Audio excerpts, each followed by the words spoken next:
In the desert town of Truth or Consequences, New Mexico, people thought they knew David Parker Ray. He was the man you called if your truck broke down, a friendly mechanic who would wave from his driveway. But behind his modest home, parked in the sun-baked dust, sat a plain-looking trailer. And inside that trailer was hell itself. They called it the toy box, and if you ever stepped inside, you weren't meant to come out alive. David Parker Ray was born in 1939 in Belen, New Mexico. His upbringing was far from loving. His father was an abusive alcoholic who drifted in and out of his life, his mother distant and cold. Ray and his sister were largely raised by their strict grandparents. From a young age, Ray was shy, awkward, and painfully isolated, but there was something darker growing inside him. As a teenager, he began drawing violent sexual fantasies, women bound, gagged, and tortured. These weren't fleeting curiosities. They were the seeds of an obsession that would grow for decades. Friends from school remembered him as quiet, even polite, but deeply uncomfortable around girls his own age. He would later admit that his sexual fantasies never involved intimacy, only control, pain, and fear.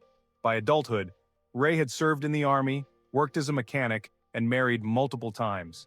He blended into small-town life with practiced ease. But behind closed doors, he was planning something far beyond anyone's imagination. He was building a soundproof torture chamber, a fully customized 22-foot trailer he nicknamed the Toy Box.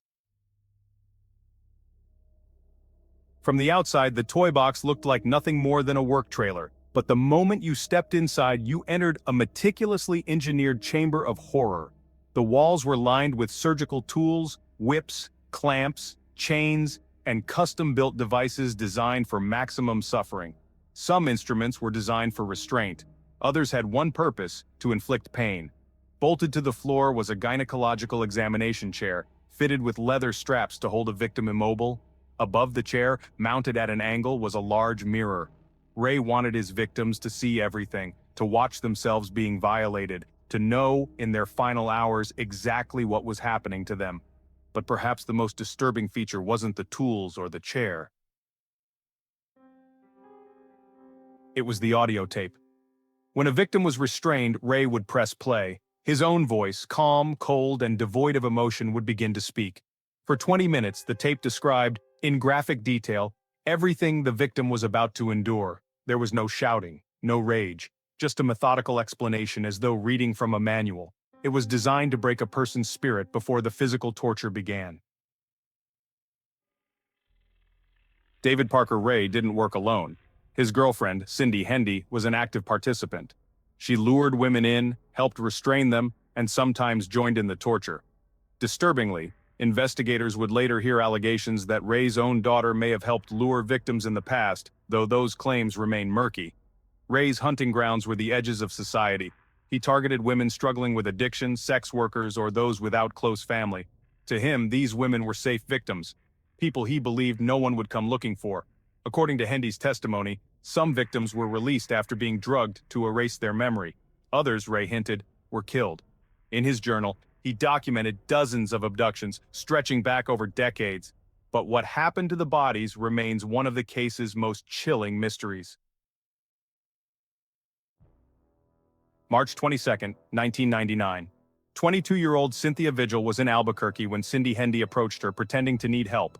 Before she knew it, Ray was there, shoving a cattle prod into her ribs. The pain was blinding. She was forced into a van and driven into the desert.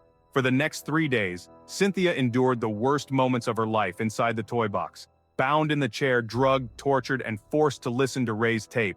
But fate intervened. Hendy, in a moment of carelessness, left the keys to Cynthia's restraints within reach. When Hendy returned, Cynthia attacked her with an ice pick. Bleeding and desperate, Cynthia ran barefoot and naked into the street, wearing only a metal collar and chain. She pounded on the door of a nearby mobile home, screaming for help.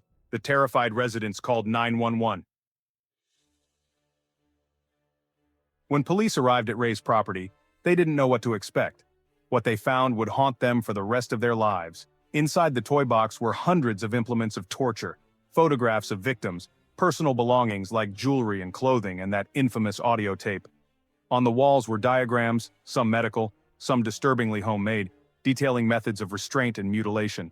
Ray's journal was even worse. It chronicled his crimes in cold, factual entries, noting the date, the victim, and what he did to them.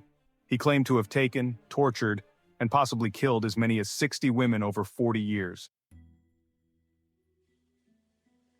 But despite intensive searches, no bodies were found. Some investigators believe Ray's work as a park ranger gave him intimate knowledge of remote areas where bodies could be buried. Others suspect he used lakes or reservoirs, weighting the remains so they would never surface.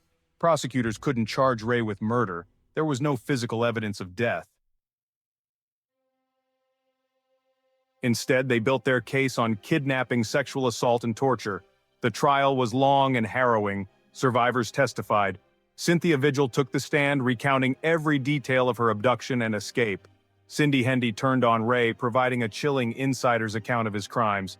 In the end, Ray was sentenced to over 200 years in prison. Hendy received 36 years, but justice was short-lived. In 2002, just 3 years into his sentence, Ray died of a heart attack in prison. He never revealed where the missing women were buried.